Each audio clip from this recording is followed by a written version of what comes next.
Boa noite, gente linda. Hoje eu trouxe algo diferente para nós estudarmos. Todo mundo sabe que eu sou apaixonada no Novo Testamento. E no Novo Testamento, o último livro do Novo Testamento é o livro do Apocalipse. Gosto demais. Eu sou assim doida para aprender ele todo, mas é muito difícil. Por que que é difícil? Veja bem. João, apóstolo de Jesus, não vamos confundir com João Batista, tá, gente? É João Evangelista, aquele que as pessoas inventaram que é o discípulo amado de Jesus. João, então, ele é depois que Jesus foi crucificado, os apóstolos foram perseguidos, cada um teve a morte pior do que o outro. Mas João foi preservado. João não conseguiram pegar João, não conseguiram matar João. Mas ele continuava a divulgar Jesus. O governo romano, então, exilou João numa ilha. Olha como é que tudo é arranjado por Jesus. Primeiro que não conseguiram matá-lo. Por quê? Se todos os outros 11 apóstolos foram mortos, por que ele não foi? 11 não, 10, não, 11, tá certo. Porque no lugar de Judas entrou Matias. Então eram 11 mesmo. Então, veja bem, que coisa interessante. E ainda são males que vêm para bem. Ele ficando exilado na ilha de Patmos, ficou muito mais fácil para poder haver essa comunicação confusa que ele recebeu. Porque Jesus envia para ele uma visão de 2000 anos depois, que são os dias de hoje. Vocês imaginam para esse espírito? Eu costumo brincar, se João não conhecia nem uma bicicleta, como é que João ia falar de avião supersônico, de avião que joga bomba, de míssil? Como que João ia falar da época, da era da tecnologia avançada? Meio de transporte para João naquela época era cavalo, camelo, mais nada, uma carroça. Como que ele ia falar dessa tecnologia, né? Desde o mais simples aí dos apetrechos até uma nave, um avião desses estilo futurista. Como que ele ia comentar? Então João, ele fez colocações em que a gente tem que estudar muito numerologia, a questão cabalística, a gente tem que estudar física quântica para entender o que João quis dizer com aqueles símbolos que ele usou. Onde já se viu um exército de gafanhotos soltando fogo pela cauda. Como que a gente entende um negócio desse? Gafanhoto não solta fogo, nem luz. Ele estava querendo mostrar aviões. O desenho de um gafanhoto é um avião comprido que solta fogo pela cauda, ou seja, está jogando bomba. Mas como que ele ia explicar isso? Ele nem sabia o que era uma bomba, ele não sabia o que era um míssil. Então ele necessitou, porque senão ele acha que ele está ficando louco, necessitou Jesus exilá-lo num canto. E nessa ilha, gente, era cercada de águas, que é o chamado Mar Egeu. Ele não tinha como fugir. E mesmo assim, o governo romano colocou tropas de soldados para tomar conta dele. Um absurdo, né? Um velhinho, uma ilha difícil de andar por ela, porque era rochosa, cheia de crateras, de muito buraco, muita pedra. Como que ele ia fugir? Aí aqueles soldados ali ficaram tomando conta, eles vinham de barco e fazia o revezamento da patrulha, né, do batalhão que tomava conta dele. E João permaneceu sozinho, porque todos os apóstolos haviam morrido. Você imagina que solidão que ele deve ter tido, né? Ver o mestre ser crucificado, porque foi o único discípulo que ficou ao lado de Jesus na crucificação foi ele. Fora João, foram só as mulheres. Joana de Cusa, Maria Madalena. Então, você imagina a solidão dele, né, exilado naquela ilha. Então, Jesus envia um anjo. Naquela época não falava espírito, tá, gente? Falava anjo. Ou era anjo ou era demônio. O Satanás. Jesus manda um anjo para ditar. Jesus lá do seu planeta, muito evoluído, ele enviou uma canalização para esse anjo passou para João. Tanto a escrita, quanto as visões que ele teve e os ruídos que ele ouvia. Tanto é que ele comenta, era um barulho como se fosse de muitos cavalos. O que ele quer dizer com isso? Barulho de carro, barulho de avião, barulho de moto. Sabe como que ele descreve a moto? Ele fala que é cavalo de aço, que solta fumaça pela cauda. Olha só. Então, para entender isso, você tem que unir as duas eras. Lá onde João estava e os dias de hoje. O que é um cavalo de aço soltando fumaça pela cauda? É uma moto. Muito interessante. E ele ainda fala daqueles que montavam esse cavalo que tinha uma cabeça de aço. É o capacete. Então, assim, muita coisa, gente. Uma hora nós vamos comentar essas particularidades para a gente poder entender o Apocalipse. Porque, você não vê comentário de Apocalipse por aí, não. E sabe o que eu separei para hoje? Uma carta. Lá no principinho do livro do Apocalipse, lá no capítulo 3, é bem no princípio mesmo. Não, desculpa, tá, gente? A quinta está aqui no capítulo 3, começa no capítulo 2, olha só. Existe o capítulo 1, quando João vai contar sobre, e no início era o verbo, e o verbo se fez carne. Lembra dessa passagem? Logo, João vai explicar que ele estava na ilha de Patmos, exilado, e ele vê chegar perto dele um anjo, e esse anjo vai dizer, ordena ele escrever, escreve o que eu vou te dizer. Então, no capítulo 2, é que inicia a questão das 7 cartas. São 7 cartas que Jesus envia às 7 igrejas que já existiam naquela época, tá bom? Vamos trazer para os dias de hoje. Eu não estou dizendo, eu não quero dizer que essas 7 igrejas deram nascimento às 7 religiões existentes. Eu não estou querendo dizer isso, não. Mas é tudo muito interessante ele falar de 7 igrejas, mandar a carta para cada uma dessas igrejas, e hoje a gente tem os 7 ramos que eu já falei com você. Os 7 ramos que derivou esse monte de igreja que tem aí hoje. Tudo vem de 7, tá bom? As religiões é que foram lá e subdividiram em várias igrejas. Por exemplo, quando meu tio ainda estava encarnado, ele era de uma igreja chamada Assembleia de Deus.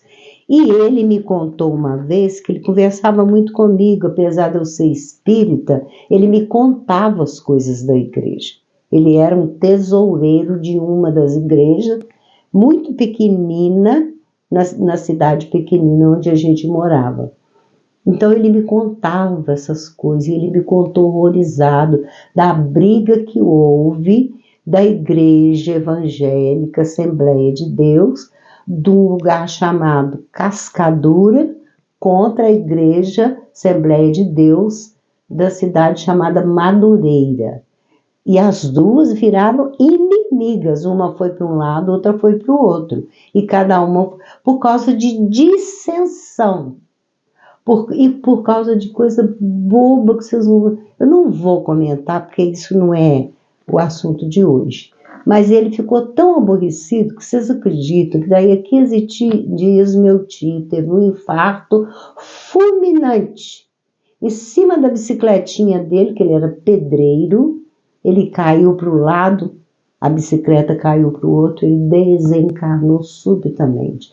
Tal agonia, a angústia, que ele queria ouvir de mim o que eu achava dessa confusão que houve, que foi um assunto tão bobo para dar tanta briga. Diz ele que houve briga mesmo de soco, de tracar no braço mesmo entre os pastores. Meu tio desencarnou, gente. É claro, vocês vão dizer, mas não foi por isso. Mas deu aquela angústia no peito dele. Então, as religiões, elas foram se subdividindo. O pastor tal não gosta do pastor tal, o padre não gosta da igreja tal. Aí vem a reformada, aí vem a carismática. E por aí afora, umas exige que mulher tem que usar véu, outra mulher não precisa usar o véu, uma exige que a mulher não use calça comprida, só pode usar saia, mas a outra já concorda. Então, assim, umas bobagens. Onde que fica o ensinamento de Jesus, né? Jesus não falou nada disso. Jesus nunca proibiu ninguém de nada, ele só ensinou e disse, segue-me, né? Então, Jesus escreve cartas às 7 igrejas. Eu não estou dizendo que essas igrejas vêm disso aí, não. Mas eu só vou mostrar para vocês em ordem de onde vieram essas ideias todas de religião. A primeira delas, todo mundo sabe, que é o judaísmo, que surgiu, né? Com Javé ditando a Moisés todas aquelas leis. Depois a gente vai ver a chegada do budismo, que são os seguidores de Buda. Depois vem o islamismo, que é lá do Islã, dos árabes, que aliás viraram inimigos do judaísmo, o judaísmo inimigo deles, uma guerra arreada danada. Depois veio o catolicismo, até agora nós somos com 4, né? Depois veio o protestantismo, o próprio nome já indica, protesto. Protesto contra a Igreja Católica Apostólica Romana. Surgiu através de Lutero e outros aí, né? Nós vamos aqui agora chegar nas, não sei se eu chamo de religião, né? Afrodescendente. As religiões que vieram, que começaram na África e vieram para o Ocidente e vários outros lugares. E por último aqui a gente apresenta o Espiritismo. Então são 7 raízes dessas religiões atuais, tá bom? E eu já comentei com vocês, mas eu vou comentar de novo. Das 7, 5 são reencarnacionistas. Só 2 é que não são. Protestantismo, catolicismo. As outras todas acreditam na reencarnação. Só a título de curiosidade. Vamos à carta, então. Apocalipse do apóstolo João. A palavra Apocalipse quer dizer revelação. Revelação não é necessário que aconteça. Só vai acontecer se a gente não observar e mudar. Que se tivéssemos mudado o ritmo dos acontecimentos, nós não precisaríamos do Apocalipse. Né? Então, essa carta que eu vou apresentar para vocês, ela está no capítulo 3, como a gente já disse. Para mim, é a mais interessante de todas. É a última delas, é a 7ª carta, tá? Depois a gente vai trazendo aos poucos outros, porque tem uma outra que eu gosto demais também, que eu acho que é a 3ª. Não,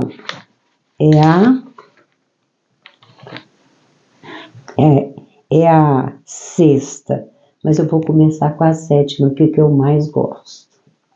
Sétima carta à igreja de Laodiceia.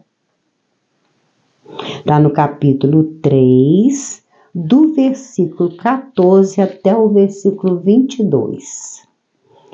E o anjo da igreja que está em Laodiceia escreve: Jesus mandando o recado para o mentor, para o dirigente, olha isso, o dirigente espiritual daquela igreja. Todas elas ele se dirige ao anjo. Ele não dirige ao padre, ao pastor, ao rabino. Não, ele se dirige ao mentor espiritual. Ninguém observa isso. E ao anjo da igreja que está em Laodiceia, escreve: isto diz o Amém. Por que Jesus está se dando o nome de Amém? Amém quer dizer assim seja, assim está feito, assim está concluído. Aí está a conclusão. Assim diz o Amém. A testemunha fiel e verdadeira, o princípio da criação de Deus. Jesus está se referindo a ele mesmo. Ele está dizendo que ele é a testemunha fiel e verdadeira, o princípio da criação de Deus. E logo a seguir, ele vai dizer a esse anjo: eu sei as tuas obras, ou seja, eu conheço as tuas obras, que nem és frio e nem quente. O que é isso? Você não é frio, insensível, indiferente. Deixa pra lá. Não. Mas também você não é quente. Entusiasmado, alegre, feliz, convicto. Finca raízes. Eu sou quente. Eu tenho calor, calor da fé, calor da certeza. A certeza é irmã da fé, né, gente? Oxalá foras frio ou quente, porque você nem é frio nem é quente. Ai, que bom se você fosse frio ou se você fosse quente. Você tem que decidir, você é frio ou você é quente. Ele está deixando o exemplo para todos nós, porque nada no Novo Testamento a gente joga fora. Ele está se dirigindo ao anjo, mas ele está nos ensinando procedimentos na nossa vida, concorda? Assim porque és morno, que aquilo que não é quente e nem é frio é morno. Alguém já esquentou uma água? Ah, eu preciso de uma água morna. Quero fazer um chá morno. Nem é quente, nem é frio. Assim porque és morno e não és frio nem quente, vomitar-te-ei da minha boca. Eu vou te vomitar. Alguém já tomou água morna? É horrível, gente, dá um enjoo. Porque a água quente, ela queima a nossa boca, ou a gente joga ela fora, ou a gente dá um jeito de engolir, lutar com ela, esfriá-la na boca. Não é assim? Veja bem, e você nem é frio. Tomar água fria não causa vômito, mas a água morna causa vômito. Vomitar-te-ei, ou seja, eu vou te jogar fora. Eu vou te vomitar. Você não é nem quente e nem frio. Porque você é morno, eu vou te vomitar. Presta atenção. Gente, o Jesus que dita o Apocalipse é bem diferente. O Jesus que dita o Apocalipse, ele está de posse dos seus conhecimentos. Porque antes ele estava preso na carne. Ele estava preso naquela briga de fariseus, de escribas, de doutores da lei. Aquele povo que ora acreditava, ora duvidava. Agora aqui ele está livre. O espírito é livre. Então ele não é aquele Jesus bonzinho. Aqui ele usa mesmo de verdades.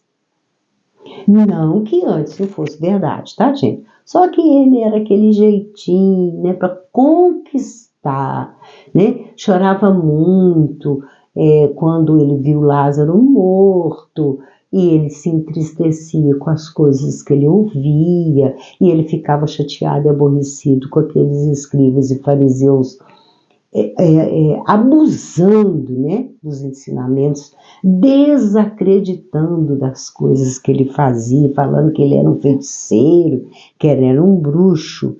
Então aqui ele fica bravo, porque não és frio nem quente, eu vou te vomitar, eu vou te jogar fora. Quando a gente vomita, a gente corre para onde? Para um vaso sanitário, nos dias de hoje, né, gente?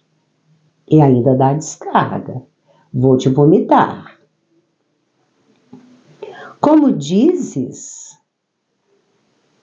rico sou. Cala a boca, Regina. E estou enriquecido, e de nada tenho falta. E não sabes que és um desgraçado, e miserável, e pobre, e cego, e nu. Gente, esse trecho me lembra tanta coisa acontecendo nos dias de hoje. Aquela criatura que bate no peito e diz que ele é rico, que ele tem mansões, e que ele tem dinheiro, que ele tem muito ouro e que ele tem muito dinheiro no banco. Olha só, eu vou repetir, tá bem? Como dizes, 2 pontos, rico sou e estou enriquecido e de nada tenho falta. Não tem mesmo, né, gente? Carrões, aviões, guarda-costa, um carro que custa tão caro que eu nem lembro. Eu acho um absurdo um carro custar tanto dinheiro assim, né? E ainda tem um carro seguindo ele com seguranças. Mas nem um só não, tá? Tô falando só de um não. E não sabes que és um desgraçado, e miserável, e pobre, e cego, e nu. Você é um cego. Você não está enxergando de onde está vindo essa riqueza. Você não está enxergando o que você está fazendo com os fiéis da sua igreja.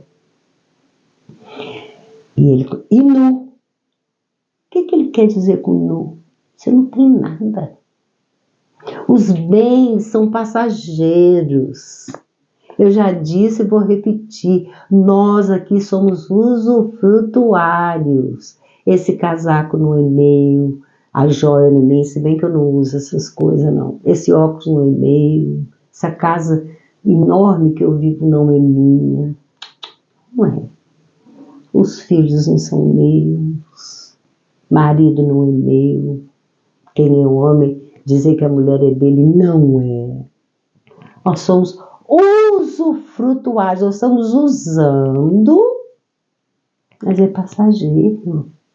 Com a nossa partida, esse usufruto acaba. Então Jesus está chamando ele de nu, você não tem nada. O que você vai levar? Sua nudez.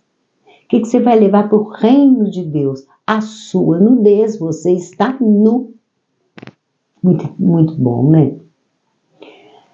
Aconselho-te que de mim compres ouro provado no fogo, para que te enriqueças. Compra de mim. Compra o ouro que eu tenho para você, provado no fogo. Gente, eu não sei explicar isso, mas deve ser quando derrete o ouro para fazer a peça, né? Eu até devia ter conversado com meu marido, porque ele na juventude ele foi joalheiro, ele moldava peças. Eu devia ter perguntado, não perguntei, desculpa, gente. Então, de mim compres ouro. Se alguém souber o que é ouro provado no fogo, entra aí nos comentários e me ensina, por favor. Desculpa, gente. Me ensina, manda para mim um recado que eu vou ficar muito agradecida. O que é ouro provado no fogo? Compra de mim, eu tenho ouro para você. Qual que é o ouro que Jesus oferece? O ouro material? O ouro que vale dinheiro em gramas, em quilo, em barras? Esse? Não. É a boa vida espiritual, é o reino de Deus através dos ensinamentos de Jesus. De mim compres ouro provado no fogo para que te enriqueças. Eu te dou esse ouro. E vestidos brancos para que te vistas e não apareça a vergonha da tua nudez. E que unjas os teus olhos com colírio para que vejas. Você está cego. Unge. Tem um colírio no seu olho. O Jesus aqui está falando de colírio mesmo, gente. Para que você veja, porque você está cego. Olha isso, você não está enxergando o que você está fazendo. Compra de mim esse ouro para te enriquecer, e você vestir roupas brancas. O que é roupas brancas? A roupa branca é o perispírito limpo. Vamos chegar no plano espiritual, não com esse corpo aqui, ó, com essa matéria, mas a nossa outra matéria, que é o nosso corpo espiritual. Ele vai chegar branco, limpo, sem mancha, sem culpa, sem cegueira, sem fingimento, porque no mundo espiritual a gente não esconde nada, nada. Uma vez eu vi uma explicação a respeito do negativo. Nós temos em volta de nós uma energia chamada aura. E eu li uma vez a respeito do negativo de fotografia. Lembra quando a gente tirava fotografia na máquina antiga, que saía aquelas tirinhas que a gente chamava de negativo? Chamava não, chama ainda. Essa energia, ela tem gravado todos os nossos atos. Tudo. Se eu roubei, se eu matei, se eu amei, se eu pratiquei caridade, se eu pratiquei a misericórdia, se eu abusei, se eu furtei, se eu corrompi, tá tudo gravado. Não adianta querer esconder. Aqui dos encarnados a gente esconde, mas de desencarnado não.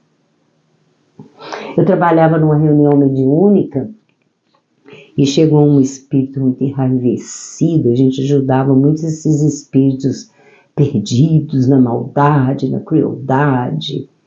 E ele começou a citar passagens do Evangelho, mas eu logo percebi que aquilo era uma armadilha, que eu percebia muito isso. E que ele estava querendo se passar por uma coisa que ele não era. Mas eu não podia falar, assim, desmascarar o espírito ali, porque também, poxa, eu não tinha tanta certeza, porque eu não tenho evidência para ver essa aura cheia desse negativo, eu não tenho. Forma-se uns clichês mentais, tudo fica gravado. Se eu agora pensar em matar alguém, já gravei nesse clichê. Não tem tudo, o negativo já está aqui, gravado em volta de mim. Eu fiquei calada, mas só que na mesma hora, o mentor da casa incorporou num outro médium e falou, vamos parar de fingimento. Todo mundo aqui sabe o que você é e o que você faz. O espírito ficou mudo, ele foi desmascarado na hora. Até desincorporou, porque ele viu que ele foi descoberto. Depois o mentor da casa veio nos explicar que ele usava esse ardil nos centros espíritas, nas reuniões de desobsessão, fingindo ser uma coisa que ele não era. Que ele era das trevas, que ele era do mal, só que ele queria mostrar que ele era todo bonzinho, entendeu? Não adianta querer esconder. Unge os teus olhos com colírio para que vejas. Vestir essas roupas brancas para que não apareça a vergonha da tua nudez. Você não tem como mais esconder a sua nudez, você vai ter que vestir um perispírito branco e eu te ofereço isso. Eu repreendo e castigo a todos quantos amo. Sê, pois, zeloso. Tenha zelo pela tua casa, pela religião que você implantou, pelo templo que você montou. E arrepende-te. Arrepende. Gente, agora vem um versículo que eu amo. Escuta esse versículo. Eis que estou à porta e bato. Se alguém ouvir a minha voz e abrir a porta, entrarei em sua casa e com ele cearei e ele comigo. Jesus é fantástico. Ele não invade a individualidade, a intimidade de ninguém. Eis que eu estou à porta, eu estou na sua porta. E bato. Se alguém ouvir a minha voz, porque mesmo quando Jesus bate, a gente finge que não ouve. Vem tantos avisos, tantos cliques, tantos estalos, mas a gente fica cego, a gente fica mudo e a gente fica surdo. Não quer ouvir. Então Jesus está batendo. Tem 2000 anos que ele está batendo na nossa porta. Se alguém ouvir a minha voz e abrir a porta. Porque pode ser também que a gente ouve, mas não abre a porta. Eu quero Jesus. Não. Jesus é doloroso. Jesus é difícil. Jesus não veio trazer a paz, ele veio trazer a espada. Todo mundo está me criticando, todo mundo está ficando mal comigo, por causa dele, por causa dos enviados dele. Então aqui ele vai dizer, eu entrarei em sua casa e com ele cearei, e ele comigo. O que é cear? Entrar na intimidade de dividir uma mesa para uma refeição. A hora da refeição é a hora mais íntima entre os familiares e os amigos. Eu ainda tento manter minha família junto na hora da refeição. É muito bom. Eu cearei com ele e ele comigo. Entraremos na intimidade. É quando Jesus fala que a gente é igual a ele. Tudo que eu faço, vós podeis fazer e mais. Ao que vencer, lhe concederei que se assente comigo no meu trono. Jesus está nos chamando para ficar com ele, ao lado dele. No trono de quê? Suzerano celeste. Desculpa, suzerano terrestre. Ele é o suzerano, ele é o rei. É por isso que muita gente chamava ele de rei. Não esse rei com aquela postura de superioridade, de ter muito ouro. Não, ele é superior. Então, assim como eu venci e me assentei com meu Pai no seu trono. Jesus subiu ao Pai, lembra que ele fala com Maria Madalena? Não me toque porque ainda não subi ao Pai. Ele ainda estava ali na superfície terrena, quando ela, ao caminhar lá para o túmulo para ungir o corpo dele, ela encontra com ele do lado de fora e ela vai correndo, chama, Rabi, Rabonizinho. Ele fala, não me toque, Maria. Ele chamava ela de Maria, né? Não é Maria, mãe dele, não. Maria Madalena. Não me toque, porque eu ainda não subi ao Pai, ou seja, eu não fui ainda cumprir as minhas obrigações de recém-desencarnados. Eu preciso de quê? Devolver os elétrons ao seu eu superior. Devolver os elétrons ao seu comandante espiritual, que eu já expliquei que é Rockman, ou na linguagem grega é Sofia, é o eu superior de Jesus.